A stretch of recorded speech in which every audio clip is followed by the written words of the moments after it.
Mr. Blackwell, you got the first question. Who's the funniest player on the team? Funniest player?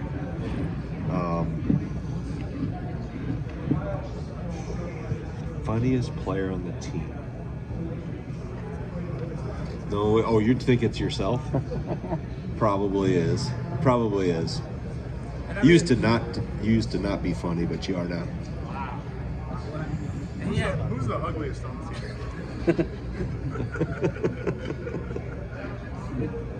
You don't need to answer. Yeah, that's probably not one to answer. That'll get me in trouble. You want your phone back, John, or do you have to go off and do other things? Sorry, sorry. All right, Evan, start me out. Who's the ugliest player on the team? Evan Flood. Speaking of JB, he was talking about wanting to get better defensively. Kind of where have you seen him take strides, and where do you see kind of more strides he can take there? Yeah, I think the biggest thing is physically he's changed. I mean, you guys have seen practice, and he's changed his body for the better. I think he's leaner, stronger, got more power to him on the offensive end in terms of when he gets downhill.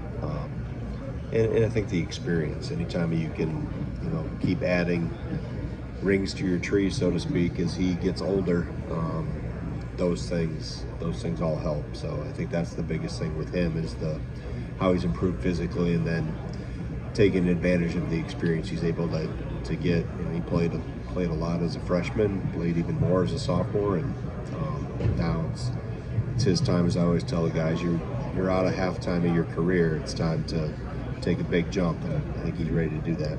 Is there? John Jay's the biggest loss from last season. Those three guys that you always kind of talked about as the heartbeat on your team between Max, Kamari, and Carter. What type of challenges is it to replicate what those three gave you? Needed beyond the stat sheet. There's just three guys that just went out. Yeah, I think that's where retention becomes so important. You want to make sure that your core, your foundation, the culture of your program gets passed on, and typically that happens through retention of guys that are there for the long haul. And you look at this year's group, and it's obviously John and Nolan, Jack Janicki, even my own son Isaac. I think that's to be able to pass those Jack Robinson, pass the hows and the whys on before the coaches have to, and then our younger guys, that next wave of freshmen that are coming in right now with Hayden and Alexis and Will and Nick or Zach.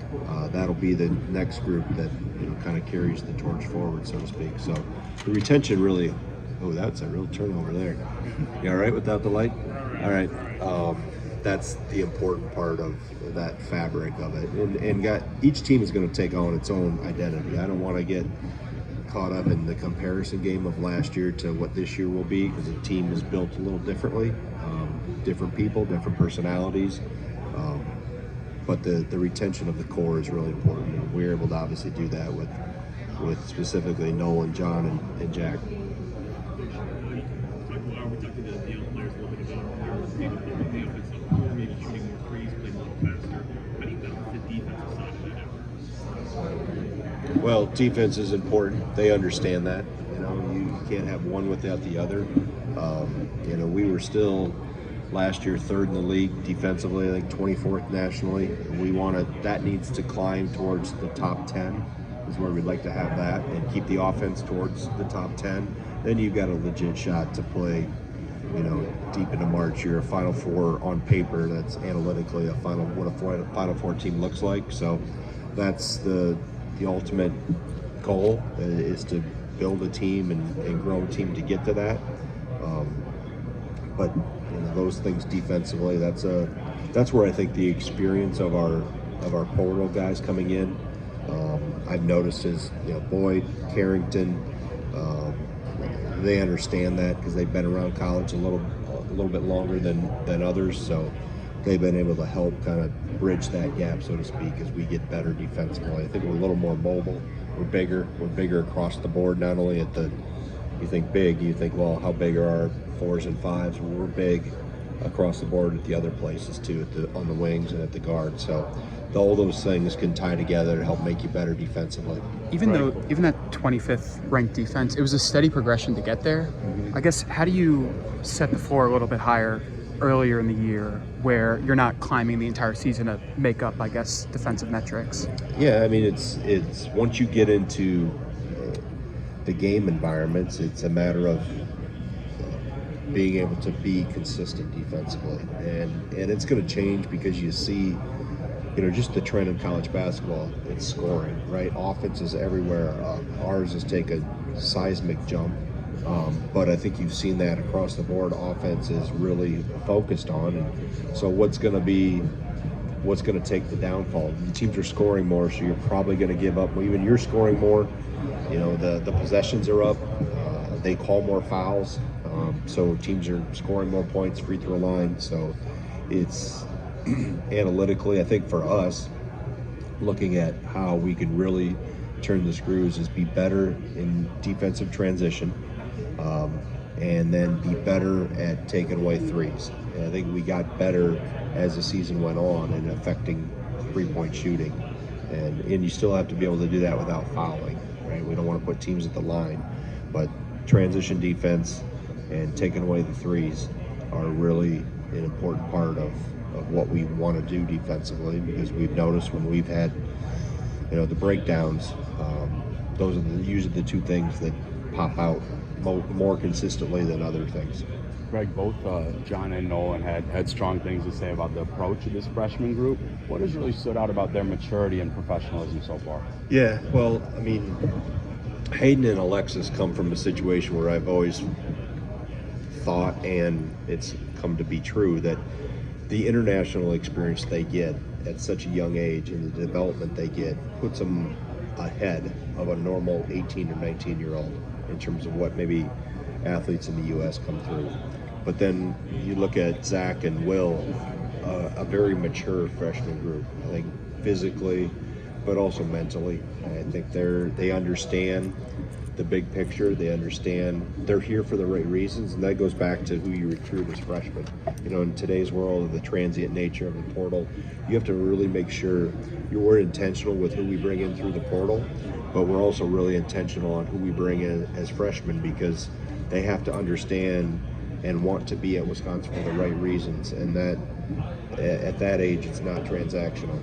It's really still more old school development, education, the wanting to be here, wanting to be a part of something bigger than yourself. You still message that with the older guys that come out of the portal, but internationally, they maybe don't have quite the grasp because they don't grow up around college basketball, so they don't maybe completely grasp it. But from Zach and Will's standpoint, they grew up watching us, so there's a deeper understanding.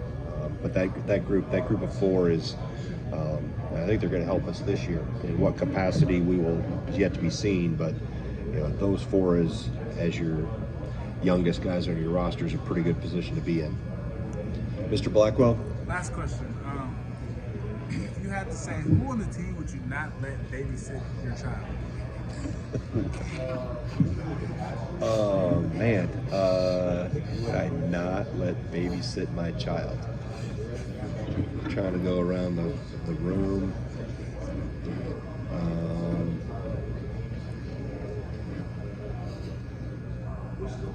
Man, I would say probably Ricardo Greppi. I think he would.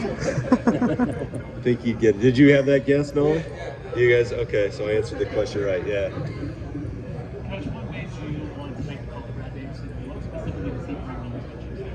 Yeah, I mean, you always have a short list on your, file somewhere if there is a vacancy, and that list can be: do you want an experienced coach? Do you want a young guy? Do you need a guy from a different region of the country? There's a lot of things that go into that, but it happened so fast when Kirk came to me that said he needed to go back and wanted to go back to New Zealand for family and his business opportunities.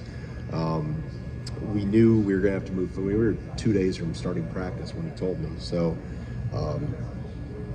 in terms of working that process through, him making a final decision, because I tried like heck to keep him and talk him into it, but it was unsustainable for him to be able to do that to his family consistently, and we were fortunate to have him for a couple of years, and but that wasn't sustainable. And I, as a dad and a husband myself, I get that, I understand that. And he also, really his interests are in the private business world, so he wanted to chase that and be a part of that. So as we moved forward, we were able to get campus approval, knowing we had to move quickly. And Brad's someone that I have always viewed, it was a matter of probably when, not if. It was just, when was he going to be done playing? Did it sequence with when we had an opening on staff? Is that really what he wanted to do? But he's had his mind set on coaching for a long time, and he's one that still watches our practices when he was playing overseas the last 4 years. He must be working with AJ, our video coordinator, to have the secret code to get on huddle and watch practice, because he kept up to date. He'd watch guys that were playing and text the staff about who we should look at in the portal. His mind was always, wheels were always spinning in that regard. So, he tried to catch me before I went to Europe at the end of the summer when he was going. He wanted to catch me in Madison, and we didn't connect, but he called me later and said, "Hey, I just wanted to let you know I only want to play 3 to 5 years, and I'm in year 4. So if something happens, well, within about 10 days, something happened. So I called him again. When Kirk looked like it was definitely going to happen, he wasn't going to be coming back, and I explained hypothetically, here could be the situation. What do you think?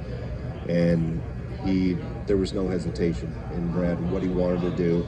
And then it was just a matter of everything falling into place. But I looked at it more from a standpoint, I don't look necessarily at the individual or the vacant seat. I look at what is the need of the team and what does our staff need. And I've got a lot of experience on my staff.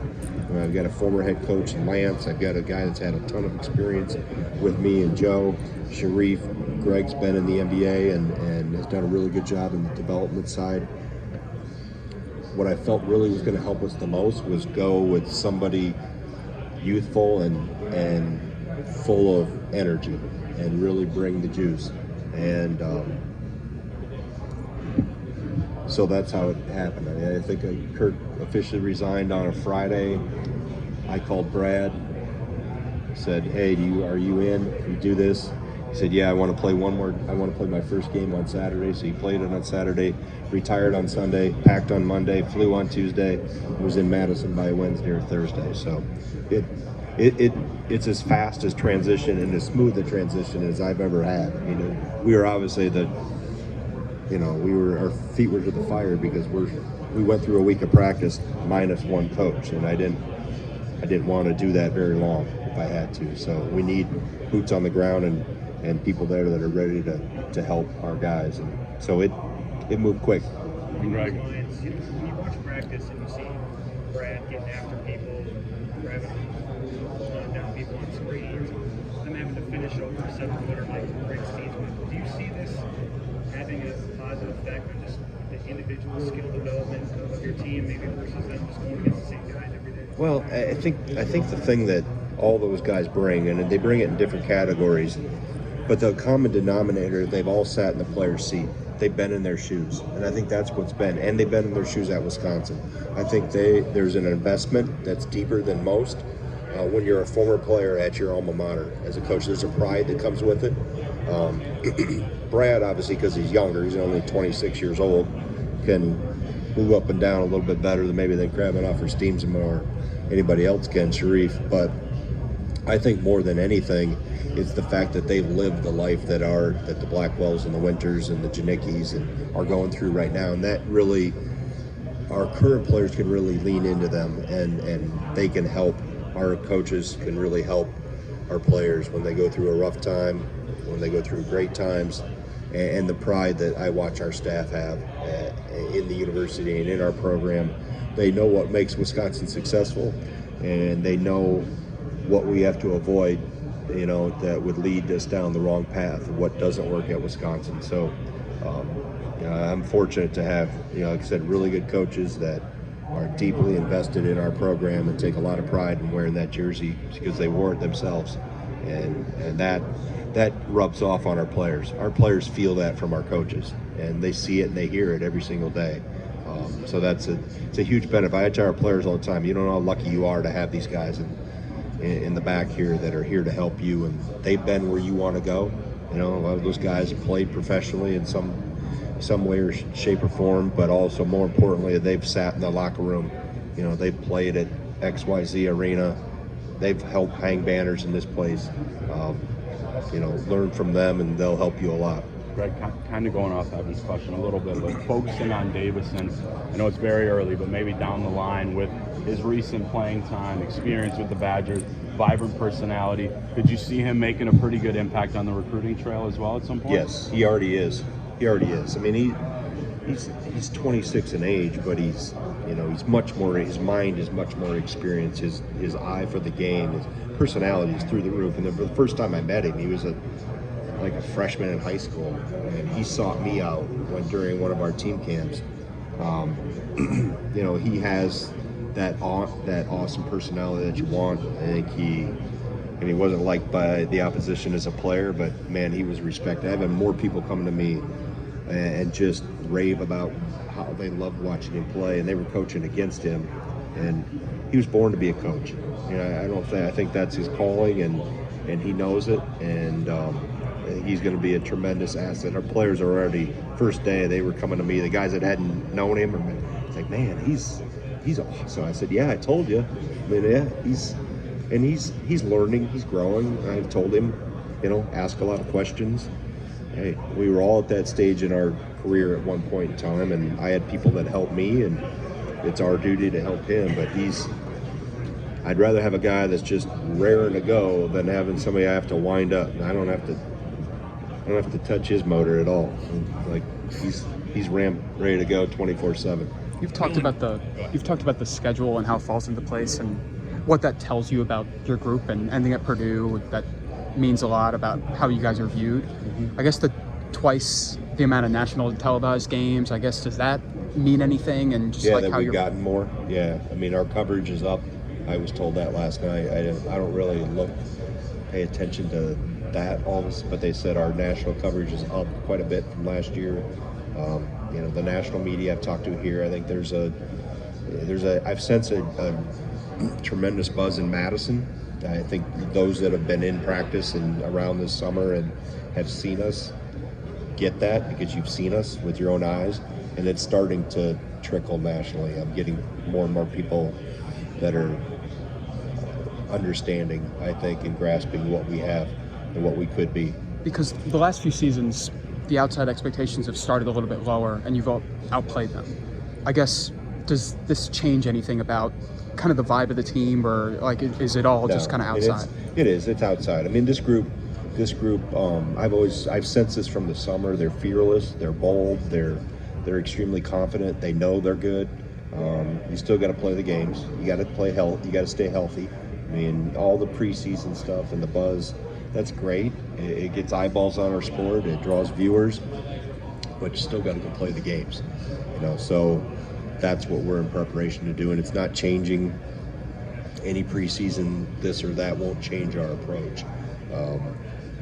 We know we got a gauntlet of tests coming ahead of us. We got 1 in 2 weeks here with Oklahoma, and we're not ready to play Oklahoma today, but hopefully by the 24th we're ready.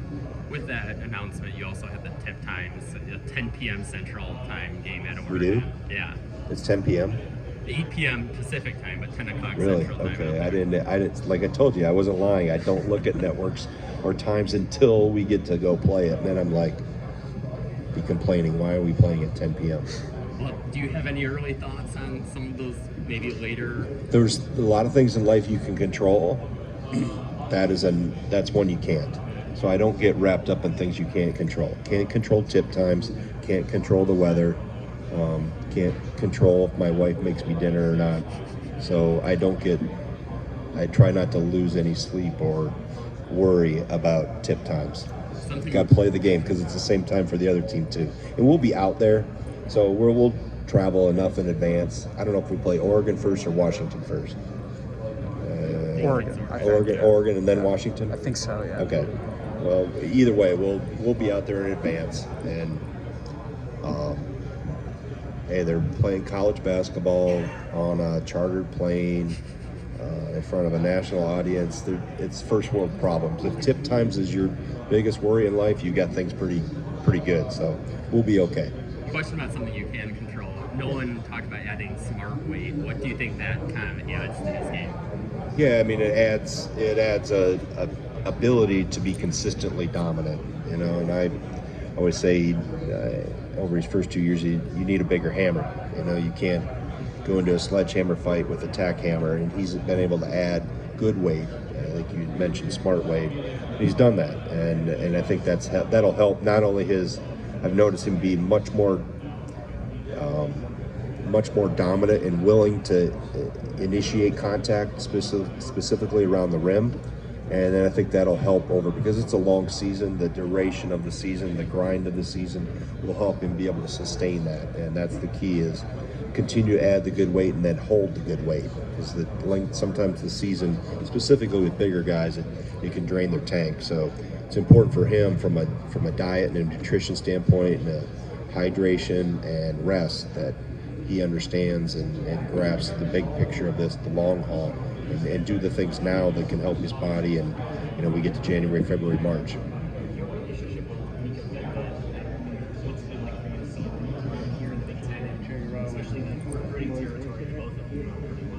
Yeah, I mean Nico's come I won't say the long hard way, but the way very similar to how I came up through the profession. He's worked his way up. He's done really well at every place he's been. He's a coach, and I think he understands. I got a good talk with him today, and Nico hasn't changed from the first time I met him years ago. He's still the same person in spite of all the success, and that's the people that you gravitate to in this profession. That the success doesn't change them, and I'm sure he'll do a good job at Minnesota. Did a really good job at Drake. He did a really good job at Colorado State. Did a really good job at Furman. So he's a really good basketball coach and a good person too. So we'll lock horns for 40 minutes. We play him once or twice this year. We won't like each other for that time, but it'll be good for our league.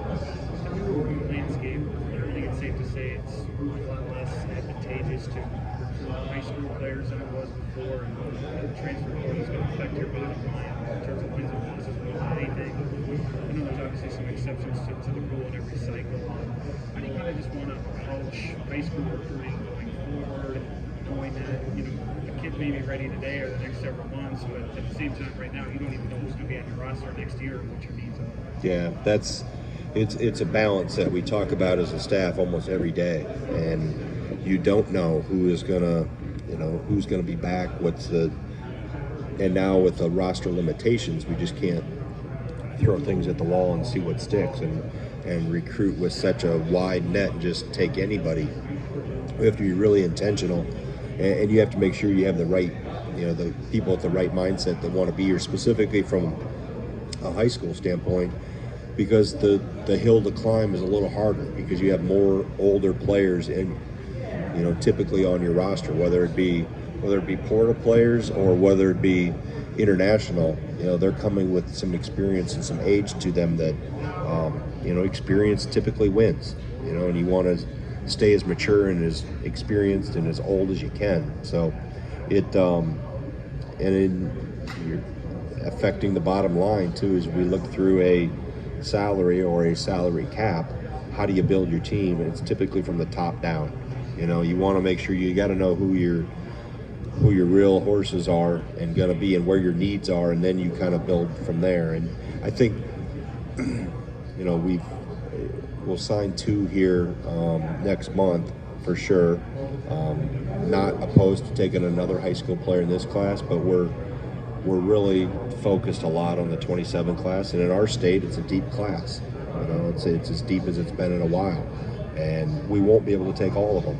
If they would all want to come, I can't take them all because it creates an imbalance. That's not, if you get too young, you're going to find yourself at the bottom of the ladder looking up really fast. So it's a balance that we constantly are discussing and constantly evaluating, and it morphs and changes, quite frankly, almost every day when we get our staff together and we have I'll call them debates. I won't call them arguments. I'll just call them a debate. Have you liked the new land? Obviously, it sounds like there's a lot more thinking that has to go on now. But just in terms of the effort and energy that you would have put on recruiting here in high school, recruiting nationally, trying to constantly find under the radar hidden gems. It seems like maybe a lot more focus on just Wisconsin, but some of the kind of getting kids that maybe fit the culture rather than trying to go nationally. Yeah, I think we've always, there's an outlier here or there, but we predominantly this is my 24th year. You can circle a 5 to 8 hour radius around Madison, and we've spent 90+% of our time. Just in terms of like traveling to constantly high school games. Yeah, I think what's changed in it is that, and we almost are, and I compare it to swimming in two different rivers. The river of the transfer portal and international recruiting flies at such warp speed. The current is really fast. Like, decisions are made in 24 hours or maybe 2 weeks. You might recruit an international kid 2 weeks, 3 weeks. Portal might go 24 to 48 hours, that you really are intense with it. What's the common denominator between those? They typically have agents, and it becomes, they understand the business side of it. Here's what we have to offer. Here's our opportunities, yes or no. And they're moving on to something else. We're moving on to something else. So it's like free agency in the professional sports world. Now the high school realm of it, I think as much as we've tried to educate student athletes and parents and families, they haven't quite come to that point of what our world is like yet. They think they know, but they don't the river doesn't flow as fast. Like, it's a little more slow played. But at the end of the day, it's going to have to still be a rather immediate decision, when there's going to be a day where we're going to say in or out, right? Because we have to, because it affects, I only have 15 chairs in that locker room, and I only have budget of X, Y, or Z. And you play all those things in. So it is really like, it's composing a roster, and how do you intentionally put those pieces together, and how does one affect the other? And it's much more of a strategic thought and planning goes into it than maybe 10 years ago, 5 years ago, where you just throw names on the wall and, hey, who's coming? You're going to make it work, and you'll find this or find that. It's become much more specific in who we're targeting, and maybe not who, but how does the position fit, and what is our need? And those needs, said, we can't guarantee that this guy is going to be here more than a year, even if they're a freshman. So you're looking at that every single year. You used to be able to forecast out and move players through their grades and their classes, so to speak. You can't operate. That's an unrealistic view of what this is really like. It's every year, how can we put the best team together? And hopefully we'll get more stability if we get multi-year contracts. We're in that world right now.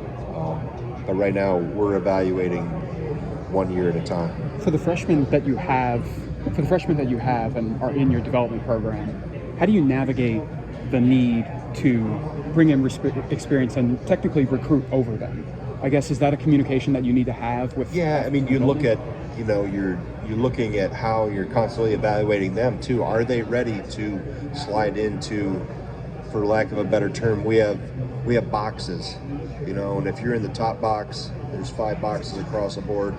Are you good enough to be in the top box? Are you good enough to be a starter? If you really, then there's 5 boxes below. Are you good enough to be in a backup box? Or are you in one of the last 5 boxes where, hey, it's not your time yet, but are you a program guy? Are you a culture guy? Are you a guy that really we can envision you in a year or 2 years being in a second row box, or you have the chance to be in a first row box?